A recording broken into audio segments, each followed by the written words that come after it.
네, 안녕하십니까. 2022년 항공업 산업 전망에 대해서 발표할 한국기업평가 지광훈 연구원입니다. 자, 오늘은 끝날 때까지 끝난 게 아니다 라는 제목으로 항공업 동향과 내년도 전망에 대해서 말씀을 드리겠습니다. 자, 이제 12월인데 여러분들 어떻게 이제 연말 연초 여행 계획들은 세우셨는지 모르겠어요. 보면 지난달까지만 해도 저희가 참 연말에 휴가 내서 저기 남태평양 우리 사이판 해변에서 이제 휴가를 즐겨보겠다 이런 아주 행복한 상상들을 했는데요. 지금 보면 모르겠어요. 정말 이제 그냥 상상이었나 이런 생각도 들고요. 여전히 쉽지가 않은 것 같습니다. 자, 오늘 발표는 간략하게 이제 2021년도 리뷰를 하고요. 22년도 업황과 실적 등급 전망의 순서로 갈 거고, 그리고 나서 주요 이슈들에 대해서 간략하게 얘기하는 그런 순서로 가겠습니다. 자, 그럼 이제 시작을 하겠습니다. 먼저 2021년 리뷰입니다. 좌측 하단 그래프를 보시면 국내선과 국제선 항공 이용 여객수 주인데요. 굳이 말씀을 드리지 않아도 그래프 모양만 보셔도 잘 아실 겁니다. 이제 코로나19가 본격적으로 이제 확산되기 시작했던 2020년 2월을 기점으로 해서 여객 수요 위축이 지속되고 있는 모양새고요. 당연히 이제 업황 침체가 이어지고 있는 모양새입니다. 이제 상대적으로 이제 국내선 이용객 수가 일부 늘었어요. 늘긴 했는데 전체적인 이제 국제선 볼륨을 만회하는 데는 한계가 뚜렷하고요. 그러다 보니까 업체별로 이제 실적도 좋지 않은데요. 다만 이제 업체별로 약간 실적 예상한 모습들을 보이고는 있습니다. 이제 우측 그래프 보시면 대한항공하고 아시아나항공인데요. 풀서비스 캐리어 같은 경우는 매출이 여전히 부진하지만 화물 사업의 실적 하방을 상당히 강하게 제지를 하고 있고요. 반면에 이제 LCC들 같은 경우는 2020년, 21년 들어서 손실폭이 더 커져가는 그런 모습들을 보이고 있습니다. 자, 그럼 2022년의 사업 환경 전망은 어떠냐라고 보는데 아쉽지만 결론은 여전히 비우호적일 거로 보고 있습니다. 업황 회복에 대한 기대감은 물론 커지고 있는 게 사실이에요. 전 세계적으로 이제 백신 접종률이 증가하고 있고요. 주요국들이 일상 회복을 시도를 하고 있어서 기대감은 커지고 있는데 거기 좌측 그래프를 보시면 전 세계적으로 이제 백신 접종률이 대략 50% 수준이죠. 그 정도로 보여지고요. 최근에 오미크론 변이도 그렇지만 단기적으로 이제 다시 일부 국가들이 이제 입국 제한을 쪼이고는 있는데 전반적으로 작년에 비해서는 입국 제한이 어느 정도 완화가 됐습니다. 그럼에도 불구하고 아직은 끝난 게 아니라는 건데요. 전체 업황의 회복 기미는 보이겠는데 여전히 코로나19라는 근원적인 변수는 상존을 하고 있습니다. 어디로 튈지 알기 어렵고요. 사실상 예측하기 쉽지 않습니다. 그리고 이런 변수들, 특별한 변수들이 없어도 잘 흘러가도 실제로 이제 회복 초기에 시행착오나 이제 심리적으로 필요한 심리적인 회복들, 그다음에 이제 여행 수요 증가로 이어지기까지는 상당히 시간이 걸릴 거다. 그렇게 보고 있고요. 그래서 당분간 비우호적인 환경이 지속될 수밖에 없을 거다라고 보고 있습니다. 추가로 최근에 이제 오미크론 변이 얘기들이 많은데요. 아직은 좀 더 지켜봐야 할 것 같고요. 의학 관계자분들이 그런 부분들 많은 얘기들을 좀 이제 쏟아낼 것 같은데요. 전체적으로 사회적인 측면에서 보면 어느 정도 이제 좀 내성들이 생겼고 다시 이제 과거와 같은 어떤 통제, 일변도의 정책 회귀는 쉽지가 않을 걸로 봐서 전 세계적으로 이제 등락을 거듭하면서 일상 회복으로 넘어가는 어떤 과도기적인 과정이 되지 않을까라고 예상을 하고 있습니다. 이 부분은 좀 더 지켜봐야 될 것 같습니다. 자, 그럼 사업 환경이 여전히 비우호적이라는데 그럼 실적은 어떠냐? 대체로 이제 중립적인 수준을 유지할 거다라고 보는 게 저희 전망이고요. 동시에 이제 과도기적인 수익 구조나 이런 양상들도 나타날 거다라고 보고 있습니다. 국제선 운항이 전체적으로 늘면서 본격적인 회복은 아니더라도 매출이 조금씩 증가할 거고요. 다만 수익성 부분에서는 현재 수익률이 너무 높죠. 너무 높은 것도 있는데 이제 조심스럽게 이제 횟수들이 늘어나고 비정기 노선 형태로 운항을 하면서 어느 정도 이제 관리를 하겠지만 전체적으로 여객 부분엔 로드 팩터, 탑승률이 초기에는 낮은 수준을 기록할 수밖에 없을 거고, 운항 재개되는 초기에는. 반면에 이제 운항 재개를 하려면 이제 인력이라든가, 이제 시설이라든가 이런 부분도 운영 재개가 필요해서 비용은 늘어나면서 수익성을 제약하는 이런 이제 구조들이 나오지 않겠나라고 보고 있습니다.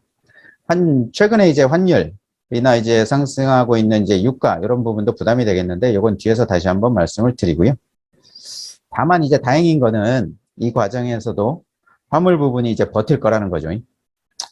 뭐 이제 여객기 운항이 늘어나면서 수급은 이제 조절이 어느 정도 되면서 초과 이익은 줄어들 거예요. 초과 이익은 줄어들 수 있는데, 근본적으로 이제 시장이 완전히 정상화되기 전까지 화물 효과는 지속될 거다.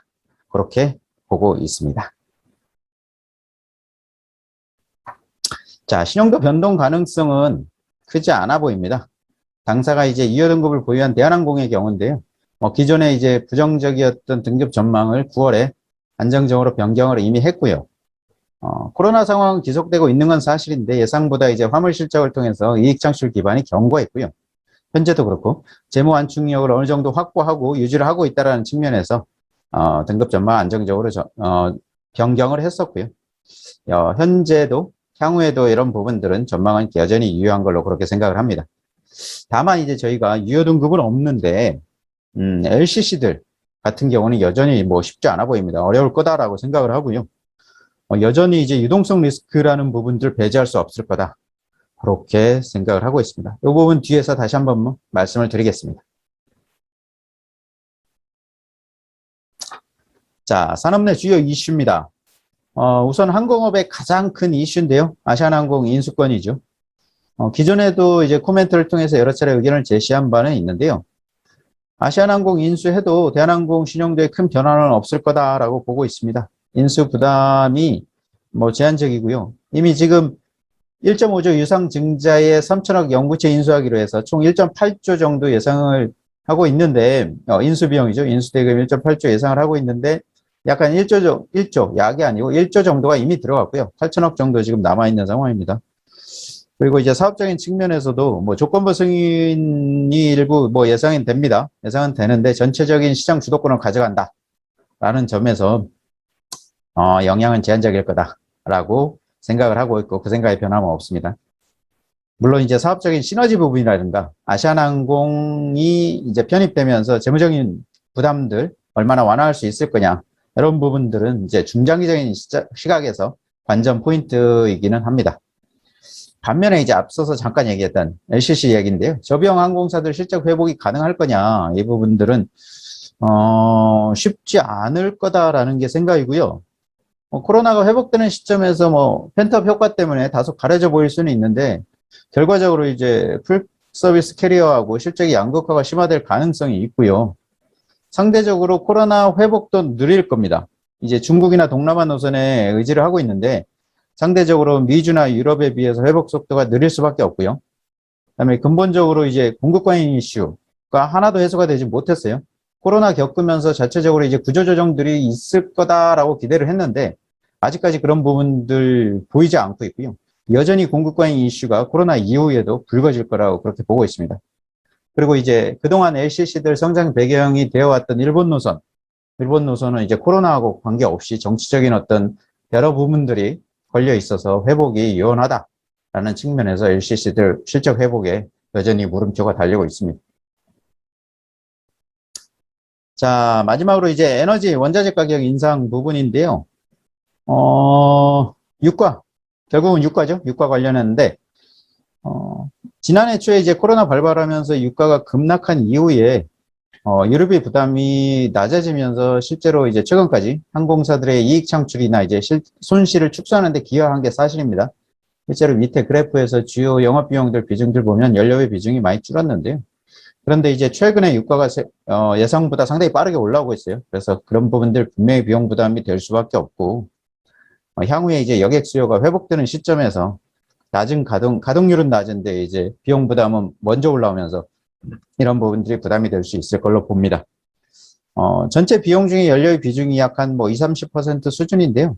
최근에 해지 물량이 많이 줄긴 했지만 기본적으로 해지 물량들을 가져가고 있고, 유리할증료들 감안하면 지금 유리할증료가 뭐 유가 인상분의 약 한 절반 정도까지를 커버를 해주고 있는데 이 부분들 뭐 나중은 뭐 달라질 수 있겠지만 이 부분들 감안을 하면 10% 정도 내외에서 손익이 영향돼 있어 보이고요. 뭐 다만 이제 지금 같은 화물 호황에서는 영향은 제한적입니다.